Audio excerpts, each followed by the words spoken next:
Office থেকে ফিরে জানালায় টোকা দিতে যেয়ে দেখি আমার বউ ওড়না ছাড়া গেঞ্জি আর একটা ট্রাউজার পরে একটা লোকের সাথে ভিডিও কলে ইমোতে কথা বলছে। রাতের বেলা থাই গ্লাস দিয়ে কিন্তু ঘরের ভেতরের সবকিছুই দেখা যায়। আর যেহেতু আমি নিচতলায় বাসা ভাড়া নিয়ে থাকতাম, তাই ও কি করছে না করছে সবকিছুই দেখা যাচ্ছিল। ওকে এই অবস্থায় দেখে আমার পায়ের রক্ত মাথায় উঠে যায়। জানালায় জোরে জোরে টোকা দিতে থাকি। ও ভয়ে ওড়নাটা গায়ে দিয়ে জানালাটা খুলে আমাকে চাবি দেয়। তারপর গেটটা খুলে বাসায় ঢুকি। বাসায় ঢুকে ওকে আগে আমি একটা থাপ্পড় দিই। ও সঙ্গে সঙ্গে ইমো থেকে সমস্ত নাম্বার বারবার করে করে ডিলিট করছিল। আমি ওর হাত থেকে ফোনটা নিয়ে একটা আছাড় মেরে ভেঙে ফেলি। আমার মাথায় তখন কাজ করেনি যে ফোনটা আগে চেক করা প্রয়োজন। বিয়ের বয়সে এই প্রথম ওর গায়ে আমার হাত তোলা। আমি 3টা থাপ্পড় দিয়েছিলাম ওকে। ও অনেক বেশি ফর্সা ছিল, যার কারণে দুই গালে থাপ্পড়ের দাগ বসে গিয়েছিল। আমি ওর ফোনটা ভেঙে ফেলার কারণে ও আমার সাথে অনেক বাজে ব্যবহার করে। মনে হয় যেন নেশাখোররা যেমন নেশা সরিয়ে ফেললে যে ব্যবহারগুলো করে, ঠিক ওই রকম ও আমার সাথে ব্যবহার শুরু করেছে। ওকে আমি জিজ্ঞাসা করলাম, তুমি ছেলেদের সাথে ভিডিও কলে কেন কথা বলো? ও বলল ও নাকি ওর কাজিন হয়। সঙ্গে সঙ্গে আমার ফোন দিয়ে আমি ওর মাকে ফোন দিলাম। ফোন দেওয়ার পর আমি জিজ্ঞাসা করলাম, আপনার বোনের কয়টা ছেলে? তখন আমার শাশুড়ি একটু অবাক হয়। আমার শাশুড়ি আমাকে বলে, এভাবে কথা বলছো কেন? আমি বললাম যে আপনার বোনের কয়টা ছেলে বলেন। আপনার বোন কি জায়গায় জায়গায় ছেলে পয়দা করে রেখে আসছে? ওর খালাই ছিল মাত্র 2 জন আর একটা মামা, আর তাদের প্রত্যেকটা ছেলে মেয়েকে আমি চিনি। কিন্তু ও যে সমস্ত ছেলেদের সাথে কথা বলতো তাদের একজনকেও আমি জীবনে কোনোদিন দেখিনি, এমনকি ওর পরিবারে কারো নামও শুনিনি। ওর মার সাথে আমার একটু ফোনে কথা কাটাকাটি হয়। তারপর ফোনটা রেখে আমি ওয়াশরুমে যাই। ওয়াশরুম থেকে এসে শুনি আমার ফোন দিয়ে সে তার ভাইকে ফোন দিয়ে বলতেছে এখন যেন এসে তাকে নিয়ে যায়। আমি তার গায়ে হাত তুলেছি। আমি ওয়াশরুম থেকে বের হয়ে বললাম যে এটা কেন করলা তুমি? আমি তো তোমাকে মাত্র 3টা থাপ্পড় দিছি। মানুষ তো এর থেকেও বেশি জঘন্যভাবে মানুষের বউকে মারে।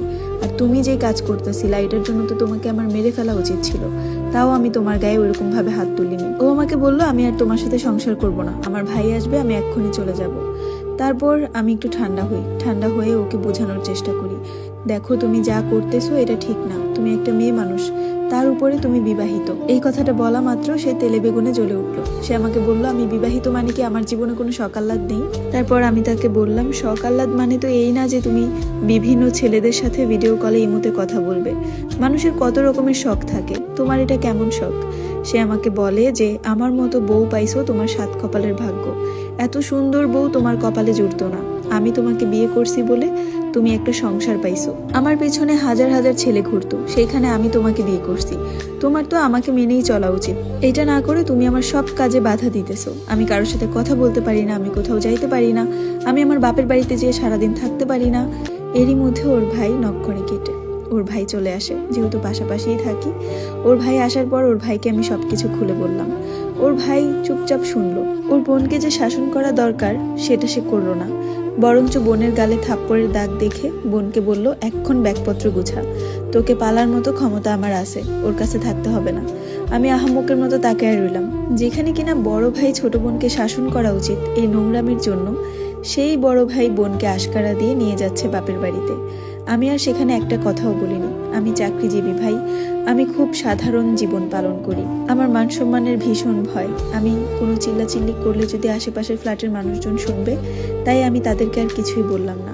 সেই রাতের বেলা সে রান্নাও করে রেখে যায়নি। আমার বাহির থেকে খাবার আনার কথা ছিল, আর আমি অফিস থেকে এসেছিলাম, ভেবেছিলাম ওকে নিয়ে বাইরে থেকে খেয়ে আসবো। কিন্তু এই অবস্থায় সে আমাকে এভাবেই রেখে চলে গেল। সারা দিন খাটাখাটনি করে বাসায় এসে খাওয়া দাওয়া করতে পারলাম না। যাই হোক, বাদ দিয়ে সেসব কথা। সে চলে গেল তার ভাইয়ের সাথে। সেদিন রাতের বেলা আমি তাকে সারাটা রাত ফোন দিই, সে আমাকে ব্লক লিস্টে ফেলে রাখছে। অথচ আমি অন্য একটা আইডিতে ঢুকে দেখি সে ঠিকই অনলাইনে আছে, কিন্তু আমাকে ব্লক লিস্টে দিয়ে রাখছে।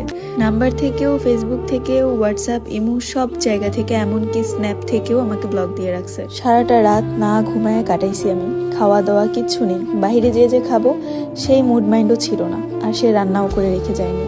যাই হোক, পরের দিন ভোরবেলা আমি তাদের বাসায় যাই। যে শুনি সে নাকি বাসায় নেই, সে তার কোন বান্ধবীর বাসায় গেছে। জিজ্ঞাসা করলাম এত ভোরবেলা কেন বের হয়েছে? তারপর ওর মা বলল যে কালকে রাত্রে এসেই বের হয়েছে। ওর বান্ধবী ফোন দিছিল, ওর মন খারাপ দেখে ওকে নিয়ে বাইরে গেছে, আর রাতের বেলা বাসায় ফিরেনি। আমি অবাক হইলাম যে কেমন ফ্যামিলি, মেয়ে রাতের বেলা বাসায় আসেনি, সেটার কোনো খোঁজ খবরও নেয়নি, আমাকেও জানায়নি। তাদের সাথে কোনো কথা না বলে বাসা থেকে বের হয়ে আসি। ওর 3-4টা বান্ধবীর নাম্বার আমার কাছে ছিল। প্রত্যেককে একে একে ফোন দিই, প্রত্যেকেই বলে কেউ ওর কাছে যায়নি। ওই যে আমার একটা রুমমেটের গার্লফ্রেন্ড ছিল না, ও তার কাছে গেছে। আমার রুমমেট কিন্তু মেয়েটাকে বিয়ে করেনি, কিন্তু এই যে আমি বোকা ঠিকই ওকে বিয়ে করেছিলাম। ওর যে কি পরিমাণের অহংকার ছিল, আমি ওকে বিয়ে করার কারণে ওর কাছে বেটার অপশনের অভাব নেই। আমাকে যেই দিন ছাড়বে তার পরের দিনই নাকি ওকে কুটিপুতি এসে বিয়ে করে নিয়ে যাবে। এখানে ওর মা আমার সাথে একটা মিথ্যা কথা বলল।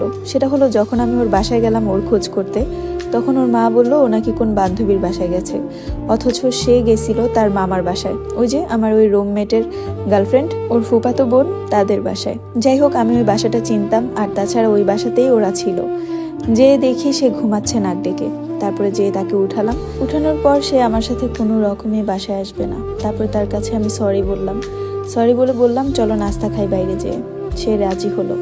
নাস্তা খেতে গেলাম। নাস্তা খেয়ে বাসায় ফিরলাম।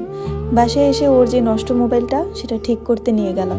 সেখানে যেয়ে বাঁধলো আরেক বিপত্তি। সেখানে যখন ফোনটা ঠিক করলাম, ঠিক করে আনার সময় ওর পাসওয়ার্ডটা আমার মনে ছিল।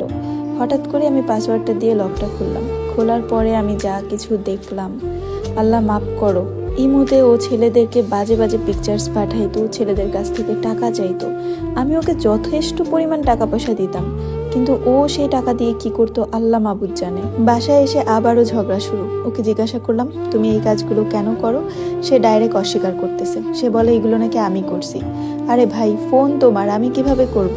সে আমাকে বলে যে তুমি ফোন ঠিক করতে নিয়ে গেছো, তুমি এগুলা করছো আমাকে ছাড়ার জন্য। ডাইরেক্ট আমার উপরে মিথ্যা অপবাদ দিয়ে সে সেই দিনও বাসা থেকে বেরিয়ে গেল। সেদিন আমার তার প্রতি একটা ঘৃণা সৃষ্টি হয়ে যায়। ও যখন যায় আমি 1 সপ্তাহ পর্যন্ত ওকে কোনো ফোন দিই না, ও আমাকে কোনো ফোন দেয় না। 1 সপ্তাহ পর্যন্ত আমি আমার মতো, ও ওর মতো। ওদের বাসার সামনে দিয়ে আমাকে অফিসে যেতে হতো, কিন্তু আমি ওদের বাসার দিকে তাকাতামও না। ঠিক 10 দিন পর ও আমাকে ফোন দেয়। ফোন দিয়ে বলে ও আমার থেকে ডিভোর্স চায়। আমিও তাকে বলে দিলাম যে আচ্ছা ঠিক আছে, ব্যবস্থা করো তুমি। সে আমাকে বললো যে কাবিনের টাকা। আমি বললাম যে তোমার কাবিনের টাকাও আমি দিয়ে দিব। তার প্রতি আমার এত জঘন্যভাবে ঘৃণা সৃষ্টি হয়েছিল, ওই ছবিগুলো দেখার আগ পর্যন্ত ওর প্রতি আমার অগাধ বিশ্বাস, বুক ভরা ভালোবাসা ছিল।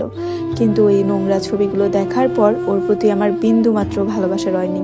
ওর আর আমার বিয়ের কাবিন ছিল 2 লক্ষ টাকা। আমি ওকে বললাম আমাকে 1 মাস সময় দাও, আমি তোমার টাকাটা ব্যবস্থা করে নিই, তারপরে ডিভোর্স দিব। ও বলল যে আগে থেকেই ব্যবস্থা করতে হবে, 3 মাস অন্তত আমাদেরকে সময় দিবে। তাই আমি চাই আজকে উকিলের কাছে যাইতে। আমি বললাম যে ঠিক আছে, কখন যাবা আমাকে জানাইও। হ্যালো, আসসালামু আলাইকুম এভরিওয়ান। আমি আফরোজা আক্তার সাইফুল নামের একটি ছেলের জীবনের গল্প পড়ে শোনাচ্ছিলাম, যেটার 2য় পর্ব আজকে আপনাদের সাথে শেয়ার করলাম। স্টোরিটি ভালো লাগলে অবশ্যই শেয়ার করে দিবেন। আশা করি এই স্টোরিটি থেকে অনেক মেয়ের অনেক কিছু শিক্ষণীয় আছে। এবং 3য় পর্ব পাওয়ার জন্য চ্যানেলটি সাবস্ক্রাইব করে পাশে থাকবেন এবং অনেক অনেক শুভকামনা রইল।